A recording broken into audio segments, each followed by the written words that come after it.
ญาติโยมท่านผู้ฟังยินดีต้อนรับเข้าสู่รุ่งอรุณวันใหม่ประกันเจ้านี้เป็นเจ้าของวันจันทร์ที่11เดือนมกราคมพุทธศักราช2564วันนี้เป็นวันเดือน4เหนือแฮม13ค่ำพร่ำว่าเป็นวันจันทร์วันพุธวันฮือนี่ก็จะเป็นวันเดือนดับละศรัทธาญาติโยมดับ13วันที่13นี่นะเป็นวันพุธเนาะเป็นวันพุธวันพุธวันการวันฮือก็เป็นวันพระวันศีลศรัทธาญาติโยมท่านทั้งหลายมาพบกับรายการเสียงธรรมแสงอรุณอยู่กับอาตมาภาพพระครูอภิวัฒนวิกรมวัดปากตังเจริญตำบลดอยหล่ออำเภอดอยหล่อจังหวัดเชียงใหม่เป็นผู้รับผิดชอบดำเนินรายการอยู่ด้วยกันที่สถานีวิทยุแห่งนี้ FM 89.50 บ้านทุ่งเรดิโออำเภอสันปะตองจังหวัดเชียงใหม่ 98.75 วัดห้วยตองซักคลื่นธรรมะของชุมชน 90.0 เวียงป่าเป้าเรดิโออำเภอเวียงป่าเป้าจังหวัดเชียงรายทีมงานของคุณดารุณีสถานีวิทยุคณะสงฆ์อำเภอฝาง FM 100.25 วัดพระบาทอุดมน้ำบ่อสาวา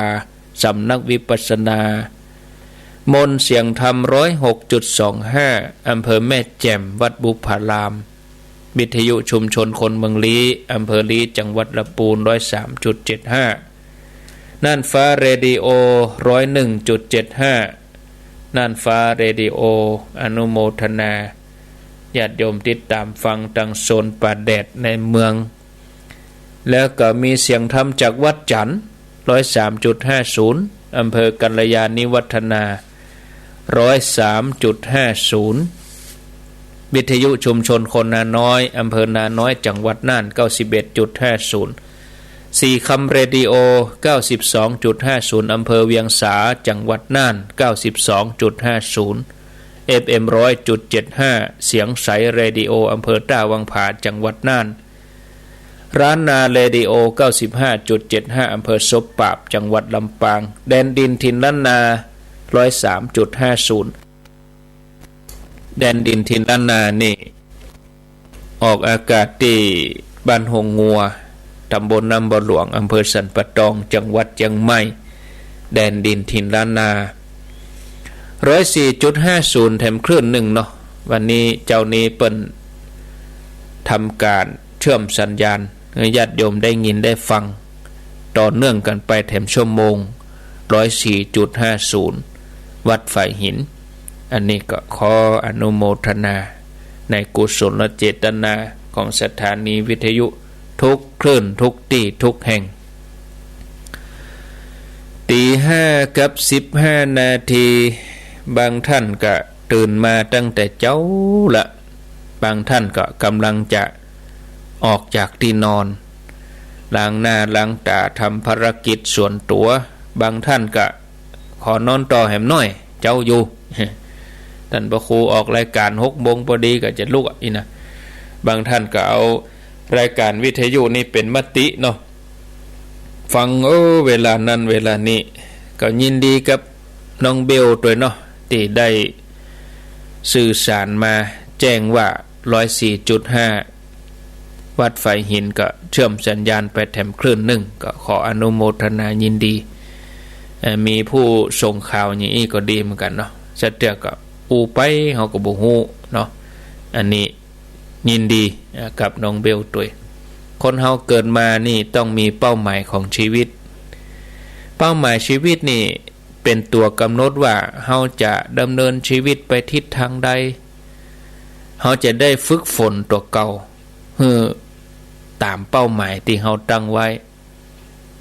การตั้งเป้าหมายที่ถูกทางก็จะเป็นจุดเริ่มต้น ในการดำเนินชีวิตของเราให้ถูกต้องประเด็นนี้เปิ้นว่าปักหมุดนี่เหรอคือทางเป้าไว้จะไปที่ไหนปักไว้มี GPS พิกัดเนี่ยตั้งพิกัดไว้ในภาษาพระเปิ้นฮ้องว่าตั้งตนไว้ในทางที่ดีคนเฮานี่นะญาติโยมเกิดมาในโลกเนี้ยก็มีสิ่งที่จะต้องเรียนรู้กู้กันมีสองอย่างศึกษาทางโลกศึกษาทางธรรมวิชาทางโลกแล้วก็วิชาทางธรรมวิชาทางโลกนี่เป้าหมายก็เพื่อจะเสาะว่าหากินเนาะหาปัจจัยสี่มาเลี้ยงตัวเองดูแลครอบครัวสร้างฐานะทำให้ตัวเองดำรงชีวิตอยู่ได้อันนี้เป็นการศึกษาทางโลกศึกษาทางโลกนี่แหล่งอายุนักเข้านี่ก็ลืมไปนะมันบ่เหมือนเก่าแล้วญาติโยมจะไปดินยาอย่างต่อใดก็จ้าง10 ปีก่อนมาใจบ่เดียวก็บ่ได้บ่เดียวนี่ไปใจแหม10 ปีตั้งหน้าก็บ่ได้เนาะวิวัฒนาการทางโลกนะความรู้ทางโลกนี่บ่มีที่หยุดไปติ๊กๆอย่างอายุของเฮาเนี่ยมันก็เสื่อมไปลุไปเมินไปเปิ้นก็มีเกษียณเนี่ยมีอายุราชการก็เกษียณไปรุ่นใหม่ก็เข้ามาแทนวิชาความรู้ทางโลกเฮาไปนึกไปฝันเนี่ยมาขายครัวออนไลน์เนาะส่งครัวส่งของกันขายกับข้าวก็ขายครัวขายหยังเอามาขายได้หมดหรอในโลกออนไลน์นี่นักคนขายครัวความรู้ทางโลกไปเรียนหนังสือหนังหากันเนาะอันนี้ก็ความรู้ทางธรรมนี่แหล่งเมินแหล่งดีเนี่ยยิ่งฝึกฝนก็ดีทำให้จิตใจของเฮานั้นสะอาดบริสุทธิ์นะทำให้เฮาได้หลุดพ้นจากกิเลสทั้งหลายคนเฮาเกิดมานี่ก็จะต้องมีเป้าหมายชีวิตอย่างที่ว่านะเป้าหมายทางโลกเป้าหมายทางธรรมเป้าหมายทางโลกก็คือการร่ำเรียนหนังสือหนังหาเนาะประกอบอาชีพการงานนะเป้าหมายทางธรรมนี่สำคัญเหมือนกันพอเฮาเกิดมาพบหนึ่งจัดหนึ่งเนี่ยญาติโยมเฮาก็จะต้องสั่งสมบุญกุศลไว้เป็นเสบียงเอาหล่อเลี้ยงเฮาข้ามภพข้ามชาติตั้งเป้าหมายในการสร้างบารมีไว้ฝึกกายฝึกใจให้สะอาดบริสุทธิ์ยิ่งขึ้นไปเมื่อเฮาละจากโลกนี้ไปแล้วเฮาก็จะไปอยู่ในสุคติในภพภูมิที่ดีมีโอกาสได้สร้างคุณงามความดีได้เต็มที่นะถ้าตัวเฮายังบ่มีศรัทธาเฮาก็ปรับตั้งตนให้มีศรัทธาถ้าตัวเฮาเป็นคนตระหนี่เฮาก็ปรับเปลี่ยนเป็นคนที่เสียสละแบ่งปันถ้าตัวเฮาเป็นคนที่บ่มีศีลมีธรรมเฮาก็ปรับเปลี่ยนตั้งเป้าหมายให้กลายเป็นคนที่มีศีลมีธรรมนะเหมือนโจรเปิ้นยังกลับตัวโจรกลับใจนะศรัทธาญาติโยมมีเรื่องเล่าอยู่ว่าในสมัยพระพุทธเจ้ากัสสปะมีพ่อใจ500 คนถึง500 คนนี่ประกอบอาชีพด้วยการเป็นโจรนั่นโจร500มาจากกำนี้ล้อรวมหัวกันเป็นโจรทำการโจรกรรมชกชิงวิ่งราวดักฆ่าลักขโมยปล้นทรัพย์เนี่ยนี่โจรตึงบดีแต่นะวันหนึ่งหลังจากที่หมู่โจรนี่ไปปล้นเจ้าบ้านแล้วเจ้าบ้านทั้งหลายก็รวมตัวกันยับล้อมโจรเนาะเจ้าบ้านนักกว่าหรอลูกฮือกะโจรมูนี่ก็หนีเข้าป่าทีนี้บังเอิญเนาะไปปะใส่พระธุดงค์หมู่โจรนี่ก็หันพระธุดงค์นั่งอยู่หันก็ไปกราบพระขอร้องให้ช่วยวะยามขับขันเจ้าบ้านมาไล่ตันได้จะตายก็ขอพระธุดงค์เป็นที่ปึ้งพระธุดงค์นั่นก็ว่าศีลเป็นที่ปึ้งที่ดีที่สุดผู้ที่รักษาศีลได้เนี่ยมีชีวิตเจริญบ่ตกต่ำถึงเวลาเสียชีวิตสิ้นชีวิต ก็จะไปสู่สุคติโลกสวรรค์พวกท่านมาสมาทานศีลห้าหมู่โจรก็ความกลัวตายฮับศีลก็ฮับเนาะเมื่อฮับศีลเรียบร้อยพระธุดงค์ก็บอกว่าตอนนี้เนี่ยท่านทั้งหลายเป็นผู้มีศีลแล้วเนอขอรักษาศีลยิ่งกว่าชีวิตแม้จะต้องตายก็ยอมเนอบ่ฮื้อศีลนั้นดังพ้อย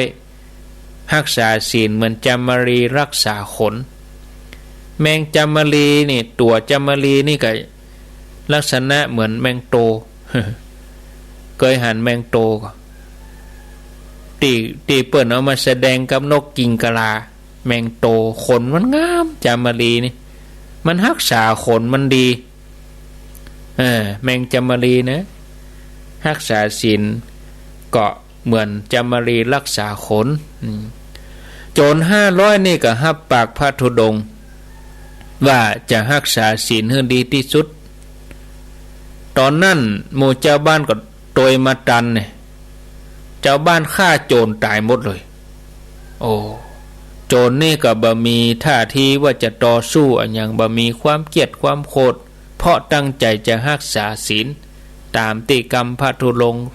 งค์นี่ได้บอกไว้หมู่โจรนี่ตายไปเลยแต่ความอิ่มเอิบในศีลบริสุทธิ์ตัวเองไปเกิดในเทวโลกหัวหน้าโจรนี่ได้เป็นเทวบุตรเวียนว่ายแต่เกิดอยู่ในสวรรค์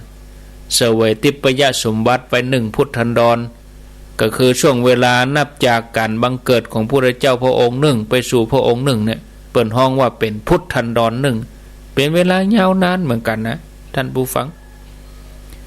มาถึงสมัยพระพุทธเจ้าของเฮาหมู่โจร500เนี่ย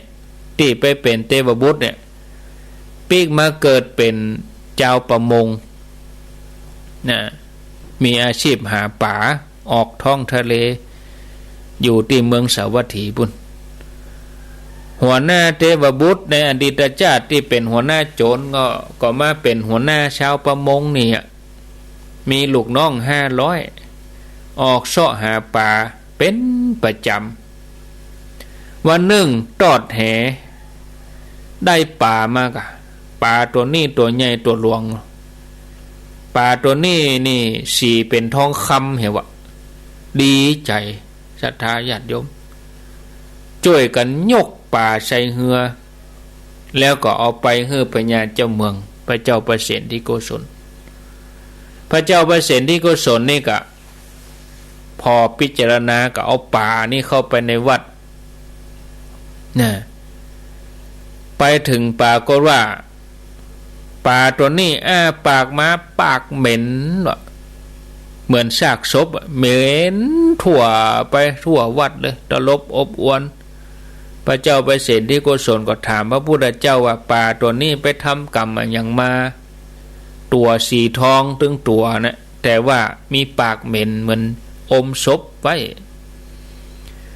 พระพุทธเจ้าพระองค์ก็ตรัสว่าป่าตัวนี้นะในอดีตชาติเนี่ยเคยเกิดเป็นตู้เจ้าเนอะวะเกิดเป็นภิกษุอยู่ในพุทธศาสนาเนี่ยมีชื่อว่าพระกัปปิละได้ห่ำได้เฮียนเกิดในสมัยกัสสปะพระพุทธเจ้าทำความดีมาเหมือนกันเฮียนนักเป็นพระหูสูตรจำมดเนอปาติโมกขะยังกาไตรปิฎกปริยัติเฮียนเก่งมีชื่อเสียงมีลูกศิษย์นักแต่ท่านบ่ได้ปฏิบัติธรรมหันแต่ลาภสักการะลงตัวเองคิดว่าตัวเองเป็นคนฉลาดเก่งมีความรู้สอนลูกศิษย์ก็สอนตามใจตัวเองสิ่งที่ถูกก็ว่าผิดสิ่งที่ผิดก็ว่าถูกยกตนข่มท่านหาว่าตัวเองเนี่ยเก่งภิกษุรูปอื่นคนอื่นนี่โง่หมดเลยนี่พระกัปปิละนี่ก็เป็นพระอ้ายเบาแล้วก็เป็นเปื้อนแต้ๆของท่านพระอ้ายเบานี่ก็บ่ได้ห้ำเฮียนหยัง แต่ท่านปฏิบัติธรรมเปิ้นเป็นอรหันต์ท่านรู้ว่าพระน้องตัวเก่าเนี่ยกัปปิละนี่กำลังหลงทางอยู่พระที่เป็นอ้ายนี่ก็ไปเตือนกัปปิละเธอเนี่ยหลงทางแล้วเน้อหลงผิดไปแล้วเน้อกับตัวกับใจเสียแต่ว่าพระกัปปิละนี่บ่ฟังพระอรหันต์ซึ่งเป็นอ้ายเนาะบอกว่าตุปี่จะไปหัวอย่างผมนี่กะตบอกใส่เนี่ย ผมหูดีพระใดปิฎกนี่เต็มปุ๋มนี่ความหูผมนักนี่อย่างอยู่ที่ไหนผมหูมดพระพุทธเจ้าตรัสอย่างใดนี่ผมหูมดตุปี่เบิดจะไปสนใจอย่างตุปี่สอนตัวเก่าหันเตอะอีวะญาติโยมทั้งหลายว่าอีเนาะในที่สุดพระที่เป็นอ้ายก็ต้องสอนบ่ได้กับบ่สอนบ่เตือนเนี่ยเตือนบ่ได้กับบ่เตือนมันยังละบอกแล้วโลเมื่อเตือนบ่ได้สอนบ่ได้ท่านก็นิ่งเหี้ยพระอรหันต์เพิ่นก็นิ่งเหี้ยอันเนี้ยพระกัปปินะนี่ก็ดื้อเนาะศรัทธาญาติโยมกัปปิละพระกัปปิละนี่ดื้อเมื่อบ่มีไผสอนท่านก็ยิ่งลงตัวเองไปติ๊กๆเข้าเลิกเข้าดึกไปติ๊กๆเข้าป่าเข้าโค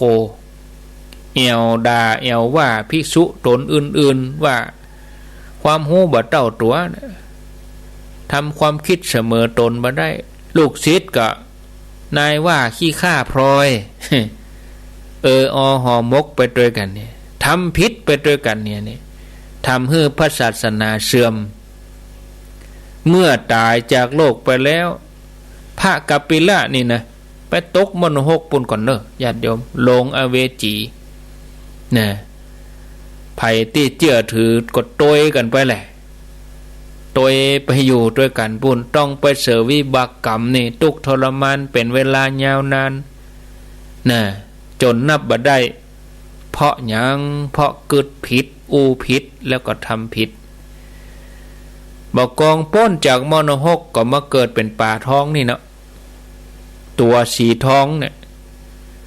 เพราะว่าเกยกล่าวกรรมที่พระพุทธเจ้าสอนนะแต่ที่มีปากเหม็น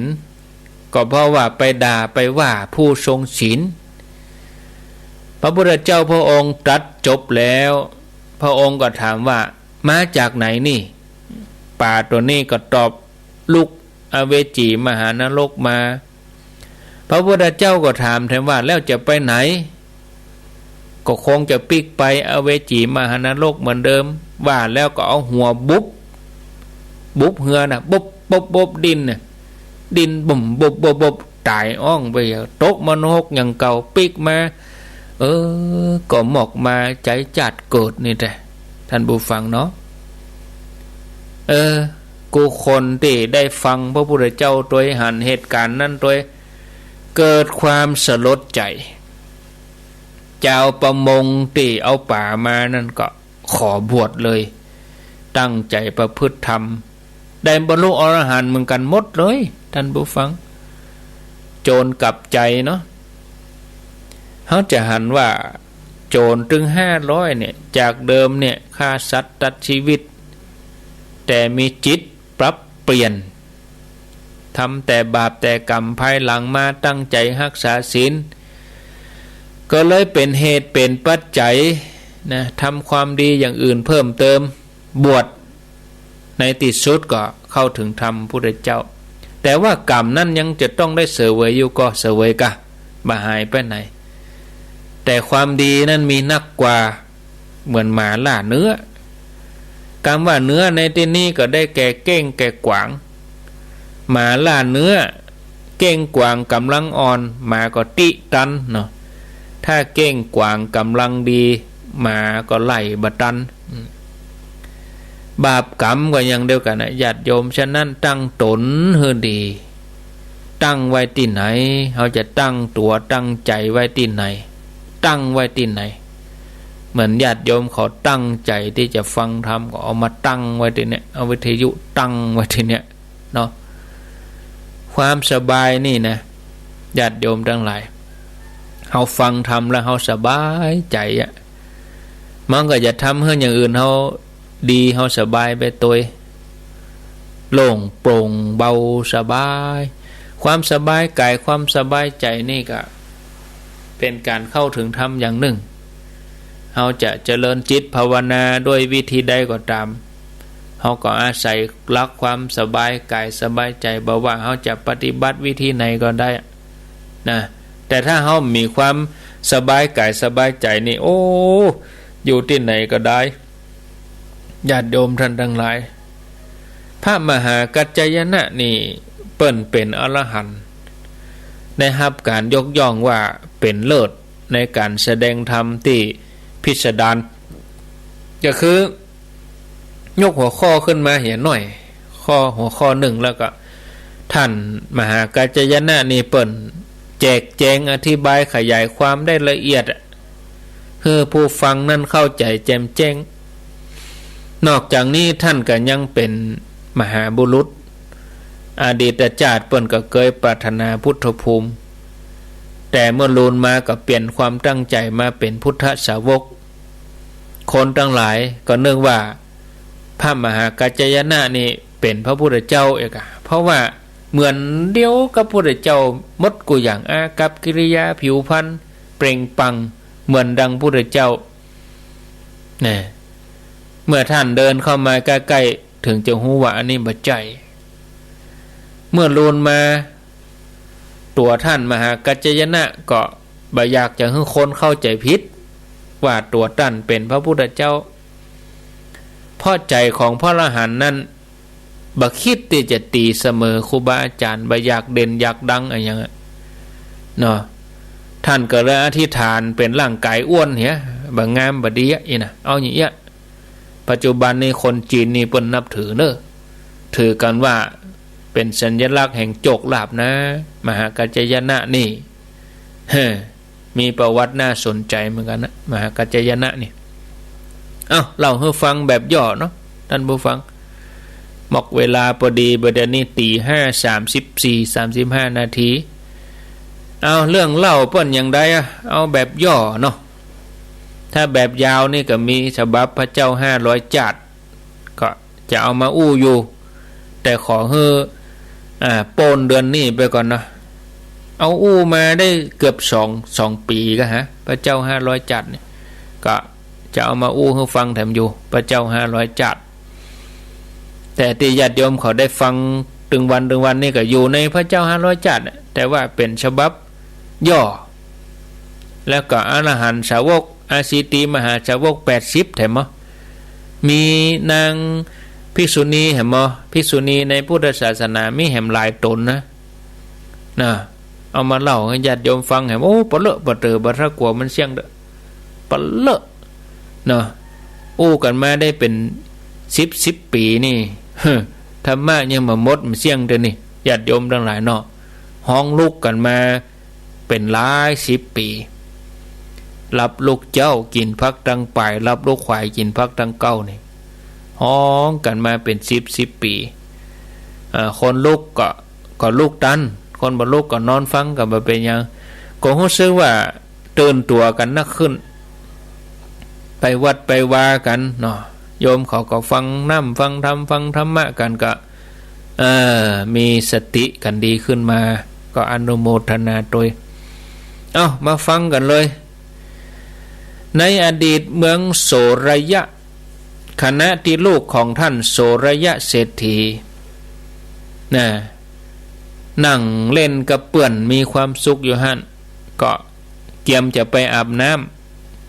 ำก็ได้หันใส่พระเถระกำลังบิณฑบาตพระเถระนี่มีผิวพรรณผ่องใสละอ่อนนี่กึดเล่นว่าพระรูปนี้ผิวงามดีควรจะมาเป็นภรรยาของเฮาหรือว่าภรรยาของเฮาเนี่ยน่าจะมีผิวพรรณงามอย่างพระรูปนี้ทันทีที่กึดอย่างนั้นนะเพศของละอ่อน ก็กลายแวบไปเลยจากพ่อจายนี่กลายเป็นแม่ยิงมาแทนเพราะกรรมที่ได้เกิดล่วงเกินต่อพระอรหันต์ส่งผลให้ตันตาเลยฉะนั้นความคิดบดีทั้งหลายเนี่ยจะไปเผลอเนาะจะกึดเมื่อใดก็เฮือละอายเมื่ออันเห็นนี่เขาเกิดความอายกะลบหนีจากเจ้าหมู่เมื่อไปถึงบ้านเจ้าหมู่บริวารเปื่อนตั้งหลายบาหารลูกท่านเศรษฐีก็เสาะค้นหาแต่ก็บ่ปะบ่พบสำหรับเรื่องการกับเพศในพุทธศาสนานี่ก็ถือเป็นเรื่องปกติธรรมดาที่เป็นไปได้ในพระไตรปิฎกเปิ้นก็ปรากฏไว้เหมือนกันว่าพ่อจายที่บ่เคยเป็นแม่ยิงมาก่อนเนี่ยก็บ่มีแม่ยิงก็เคยเกิดเป็นพ่อจายก็เคยเกิดเป็นแม่ยิงทำนองนี้นะแล้วก็ยังมีบันทึกจารึกไว้เหมือนกันภิกษุณีบางตนบางรูปกลับกลายเป็นพ่อจายก็มีบางครั้งพ่อจายที่ประพฤติผิดล่วงเกินประเวณีละเมิดศีลละเมิดธรรมผิดศีลข้อ3เนี่ยต้องไปทุกข์ทรมานอยู่ในมโนหกปิ๊กมาเกิดเป็นแม่ยิงแหม100 จาดต้องทุกข์ทรมานโดนเปิ่นไปประทุษร้ายร่างกายแหม100 จาดก่อนนะเนี่ยพ่อจายที่ไปผิดศีลข้อ3เนี่ยนะแม้พระอานนท์เนี่ยญาติโยมพระอานนท์นี่เป็นพระเลขาเป็นพุทธอุปถากพระพุทธเจ้าในระหว่างที่เปิ้นกำลังสร้างบารมีอยู่มีอยู่จาดหนึ่งพระอานนท์เปิ้นได้เกิดเป็นลูกบ่าวของนายช่างทองแล้วก็ได้ลักลอบผิดศีลข้อ3กับภรรยาคนอื่นน่ะเมื่อละโลกไปแล้วไปตกมโนหกเมินเหมือนกันเมื่อพ้นจากมโนหกวิบากกรรมก็ยังหมดนะมาเกิดเป็นมนุษย์กรรมนั้นก็ส่งผลให้ไปเป็นแม่ยิงหับใจแม่ยิงบริการถึง15 จาดก่อนเศษกรรมยังเหลือเป็นมันแฮม7 จาดโดมีลูกมีเต้านะอันนี้เป็นเพราะวิบากกรรมต้องระวังเนอะศีลข้อ3เมื่อลูกบ่าวเศรษฐีกลายเป็นแม่ยิงแล้วก็ตั้งใจว่าจะไปทำมาหากินที่เมืองตักกศิลาเวลามีไผมาถามถึงประวัติส่วนตัวก็จะปกปิดไว้ตลอดเพราะความอายที่ตัวเองกึศอกุศลกับพระอรหันต์แต่บุญเก่าที่ทำไว้ถึงแม้จะเป็นแม่ยิงก็มีความงามนะก็ได้แต่งงานกับ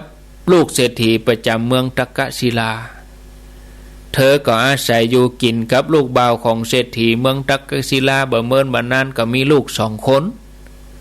นะก่อนหน้านั้นสมัยที่เป็นลูกบ่าวเป็นพ่อจายอยู่เมืองโสระยะก็มีลูก2 คนเหมือนกันเป็นว่ามีลูก4 คนนั่นนะต่อมาเธอรู้ว่าเพื่อนพ่อจายที่เคยเล่นด้วยกันสมัยที่อยู่เมืองโสระยะมาที่เมืองตักกศิลามาเอวก็ออกไปต้อนรับพร้อมกับเจิญให้เพื่อนมาอยู่ที่ปราสาทเธอก็เล่าความเป็นมาเป็นไปในอดีตให้เพื่อนฟัง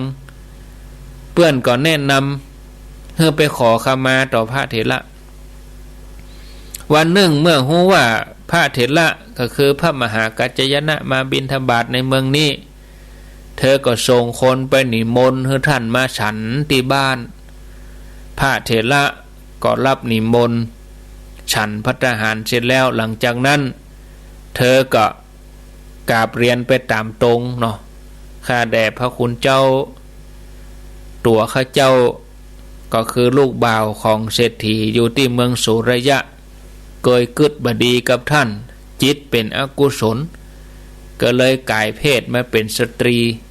ขอพระคุณเจ้าอโหสิกรรมยกโทษให้ข้าเจ้าเตอะอีเนาะจากนั้นก็มอบกราบแทบเท้าของพระเถระพระมหากัจจยนะเถระเปิ้นก็มีจิตเมตตา ฮับขอขมาลาโตดอาตมายกโตดเฮ้เน้อโยมขอให้โยมมีความสุขบ่เป็นโตดเป็นตาอันยังกันเน้อต่ออันน่ะกลายเป็นพ่อใจเหมือนเก่าด้วยความที่ลูกบ่าวท่านเศรษฐีเคยเป็นตึงแม่ยิงเคยติงเป็นตึงพ่อใจในจัดเดียวกันทำให้ตุกหันตุกหันโตดในสังสารวัฏเกิดความเบื่อหน่ายในการครองเรือนชีวิตคฤหัสถ์ออกบวชตั้งใจประพฤติปฏิบัติเจริญสมาธิภาวนาในที่สุดก็บรรลุอรหันต์เป็นภิกษุรูปหนึ่งในพุทธศาสนาพระองค์ทรงตรัสไว้ว่าพ่อแม่บิดามารดาหรือหมู่ญาติอันเป็นที่ฮักบ่สามารถทำให้ถึงที่สุดแห่งทุกข์ได้แต่จิตใจของเฮาต้องอ่านที่ตั้งชอบแล้วสามารถทำให้เฮาเป็นผู้ประเสริฐการที่พระองค์ตรัสอย่างนี้หมายความว่าการจะบรรลุธรรมหรือเข้าถึงธรรมะเนี่ยเฮาต้องเปิ่งตัวเก่าเฮาจะไปรอคอยพ่อแม่พี่น้องครูบาอาจารย์มาช่วยเหลือเฮาตึงมดตึงมวลทุกขณะทุกเวลาเป็นไปบ่ได้แม้ท่านจะเลี้ยงดูเฮามาให้ทรัพย์สมบัติเฮามาก็เป็นสิ่งที่เป็นเพียงภายนอกแต่การจะเข้าถึงธรรมพระพุทธเจ้ายกจิตตัวเองให้สูงขึ้นไปเนี่ยเฮาจะต้องช่วยเหลือตัวเก่าเฮาจะต้องปฏิบัติด้วยตัวเองศรัทธาญาติโยมคนอื่นนั้นก็เป็นเพียงแค่ผู้แนะนำเหมือนอย่างอาตมาภาพเนี่ยแนะนำศรัทธาญาติโยมทั้งหลายไว้บ่ได้วันเวลาผ่านไปปี64ผ่านมาได้10วัน11วันวันนี้เฮาบ่สามารถที่จะห้องปิกขึ้นมาได้ผ่านแล้วผ่านเลยปี63ผ่านไปแล้วหมดลึงแล้วจากไปพร้อมกับแถมหลายๆคนเหมือนดังแสนน้ำที่ผ่านไปบ่อาจจะหวนกลับชีวิตเฮาก็ย่างก้าวพร้อมกับการเวลาเฮาต้องพร้อมกับความดีไปพร้อมกับความดีงามพร้อมกับบุญบารมีเฮาต้องใช้เวลาที่เหลือที่มีอยู่อย่างจำกัดเนี่ยทำสิ่งที่ดีงามให้มันเป็นประวัติศาสตร์สำหรับตัวเองเห็นสักอย่างหนึ่งด้วยความดีความงามบ่จะไปสร้างประวัติศาสตร์อย่างที่บดีบางงามเวลาตายแล้วจะเอาอย่างมาอ่านในประเหี่ยวเนาะนายคนนี้เจ้ามาก็กินเหล้า ทะเลาะบอกแว้งเอวเมื่อค่ำเมื่อคืนคบคนชั่วเป็นมิตรเที่ยวเตรผ่านเงินผ่านทองพ่อแม่เอามาอุ้ยนึกความดีบอกหอกก่อนนี่นะตอนเปิ้นมีชีวิตอยู่เนี่ยเปิ้นเข้าวัดเข้าวาสอนลูกหลานอยู่ถ้วยฟังกรรมเป็นคนดีกำจุนพระศาสนาวัดนั่นก็ตานวัดนี้ก็ทำนี่เปิ้นมีจิตใจเสียสละเป็นจิตอาสาช่วยเหลือสังคมคนทุกข์คนยากนี่เนาะคนที่เปิ้นอยู่ที่หลังเปิ้นอยู่มาลูนเปิ้นจะอันนี้เปิ้นทำดีรู้เนี่ยขนาดเปิ้นตายไปในความดีปรากฏคนมาอดเนี่ยคนมาห่วมความดีปรากฏนะตี5กับ45นาทีแล้วญาติโยมท่านทั้งหลายกันเดียวขอเนาะประชาสัมพันธ์ให้คุณหมอสักหน่อยหนึ่งวันนี้ก็จะประชาสัมพันธ์บนโรงพยาบาลส่งเสริมสุขภาพประจำตำบลแม่เจดีใหม่ปุ้นเรียงเป่าปุ้นคุณหมอเพิ่นจะจัดซื้อที่ดินขยายเขตจำนวน1 ไร่49 ตารางวาเปิ้นจะร่วมทอดพระป่าในวันที่15 มกราคม 2564 เวลาบ่าย 3ที่โรงพยาบาลส่งเสริมสุขภาพตำบลแม่เจดีใหม่ก็ขอเชิญชวนศรัทธาญาติโยมในอำเภอเวียงป่าเป้าเฮาในเขตพื้นที่บริการก็ดีญาติโยมท่านใดมีเจตนาก็ขอเจริญพรเนาะได้ฝากประกาศมาโดยคุณวิรุณคุยเพียรภูลผู้อำนวยการโรงพยาบาลส่งเสริมสุขภาพประจำตำบลแม่จีดีใหม่อำเภอได้รอก็จะมีเนาะวันที่28 มกราคมทอดพระป่าจัดซื้ออุปกรณ์การแพทย์โรงพยาบาลโดยรอวันที่28 มกราคมเชิญชวนศรัทธาญาติโยมร่วมบุญกันเนาะเอาละญาติโยมข่าวสารงาน ตังหงยุกหงยาก็เรียบร้อยไปตังวัดตังวานี่ก็มีแล้วเนาะช่วงนี้นะเปิ้นหยุดมรณีงานกินงานตานอะไรอย่างต่างๆก็ดีเหมือนกันหยุดเพื่อพักเนาะพักผ่อนคือผ่อนลงมาก็มาอันงานบุญมันทีมันไม่พักก็ไม่ได้ผ่อนถ้าปกตินี่โอ้โยมเขาคงได้พักผ่อนเหมือนกันอันนี้เขาผ่อนลงมาหน่อยนะการบุญการกุศลบางทีแล้วไปกับอินดูโยมเหมือนกันตนนั้นจะทำบุญนั่นตนนี้จะทำบุญนี้โอ้บัดทำก่อนยังได้กับบดีเนี่ยห่างกันพ่องเนี่ยฟังอย่างเดียวห่างพ่องเรื่องบุญเรื่องกุศลน้องก็ดีเหมือนกันโยมก็ได้พักโยมตัว0998366322ไผจะอู้จะจ๋าก็ขอเจริญปอนโทรเข้ามาแจ้งผลการรับฟังสนทนาอู้จากันไปมีก็เข้ามาเนาะญาติโยมจากไกลจากใกล้จากที่ไหนตั้งใดก็โทรมาหากันได้เดี๋ยวเปิดโทรศัพท์ก่อนเนาะตะกี้ปิดโทรศัพท์ช่วงอูไปปิดโทรศัพท์เปิดโทรศัพท์ก่อน0998366322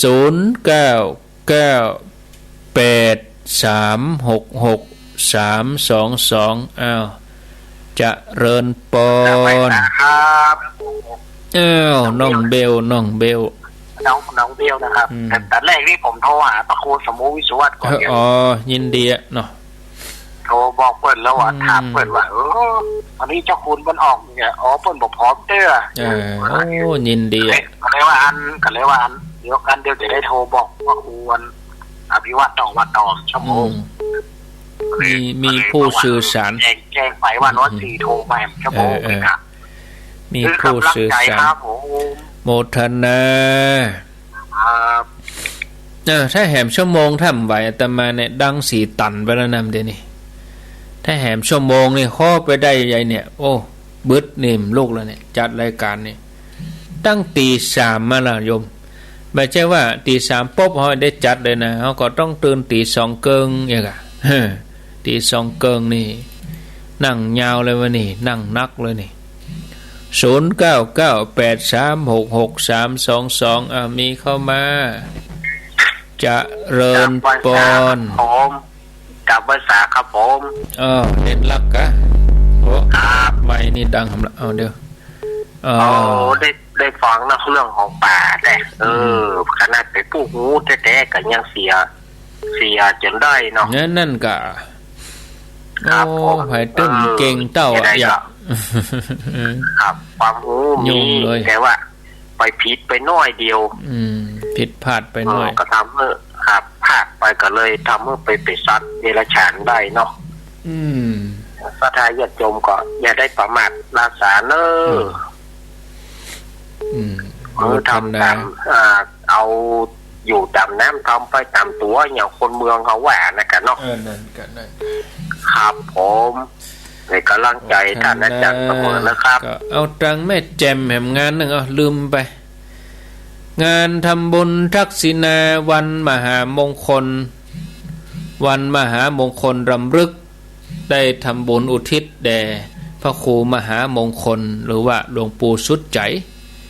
อดีตเจ้าคณะอำเภอแม่แจ่มผู้ก่อตั้งวัดบุพารามวันที่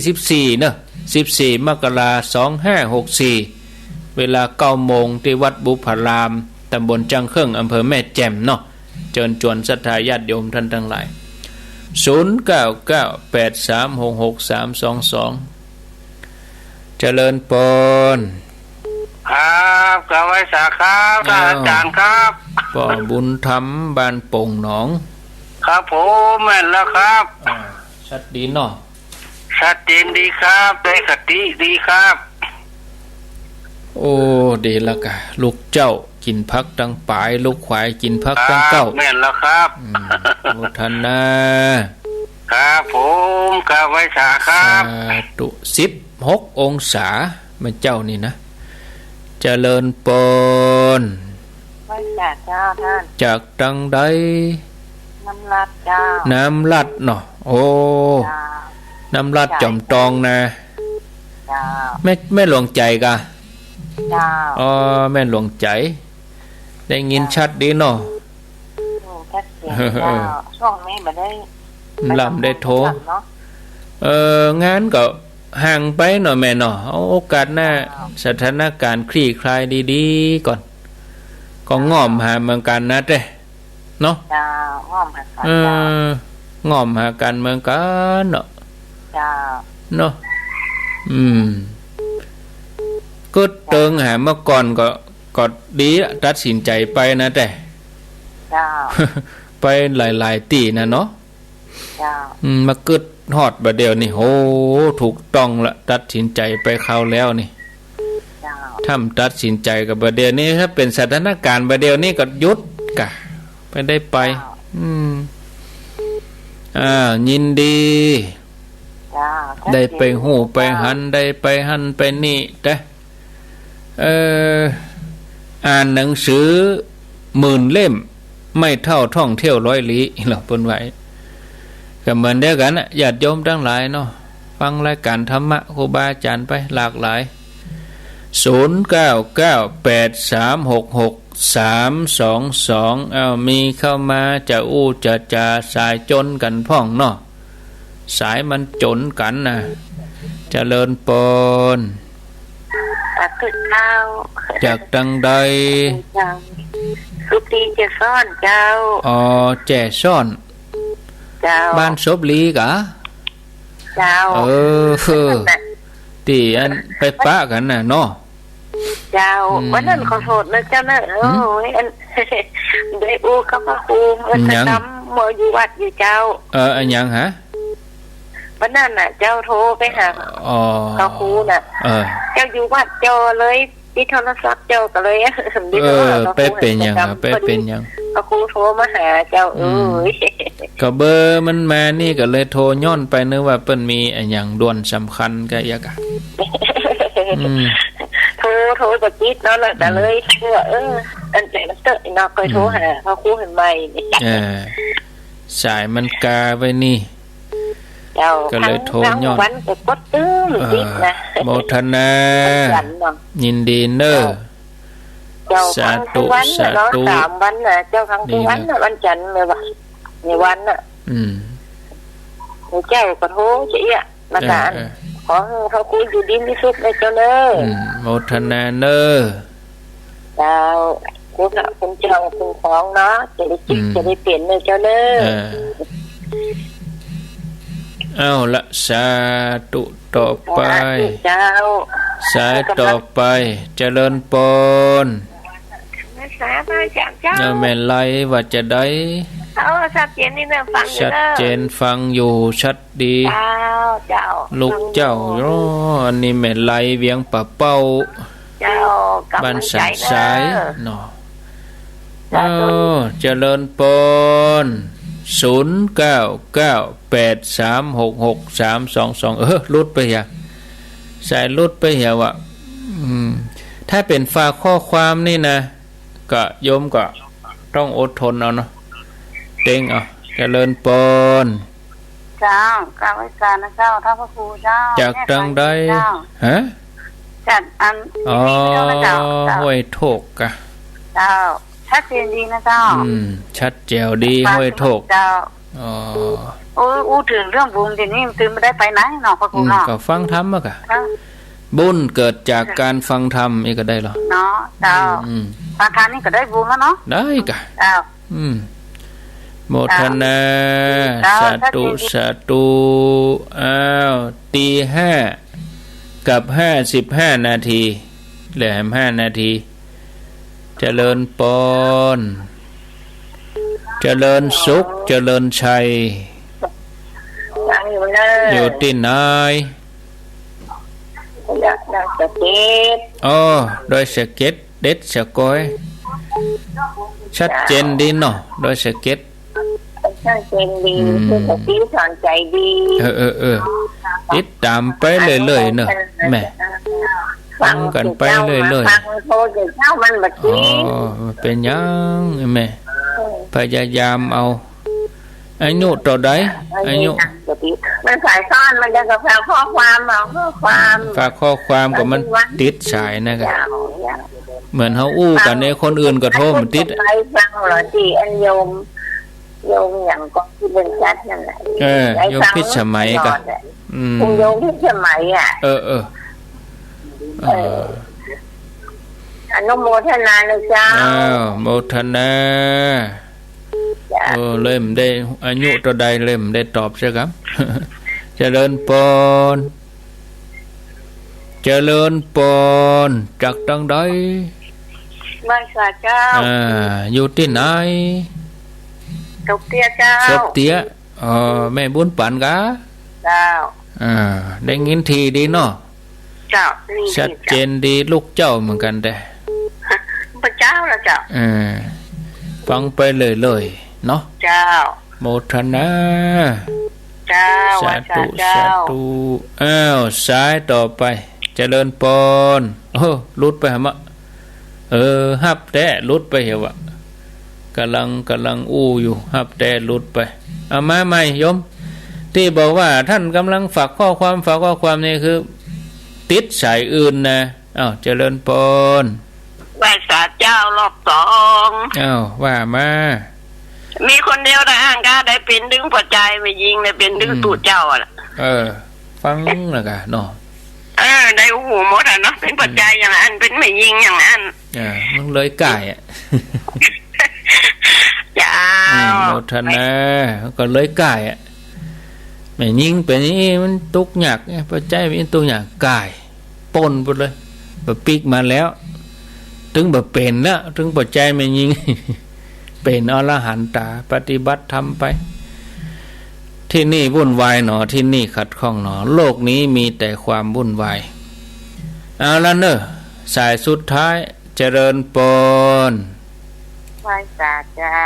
จากตังใดจากบางกะแป้งยินเทพเสด็จเจ้าเทพเสด็จฟังชัดดีเนาะเทพเสด็จนี่เจ้าฟังชัดดีแล้วค่ะอนุโมทนาบุญยินดีนักเนอ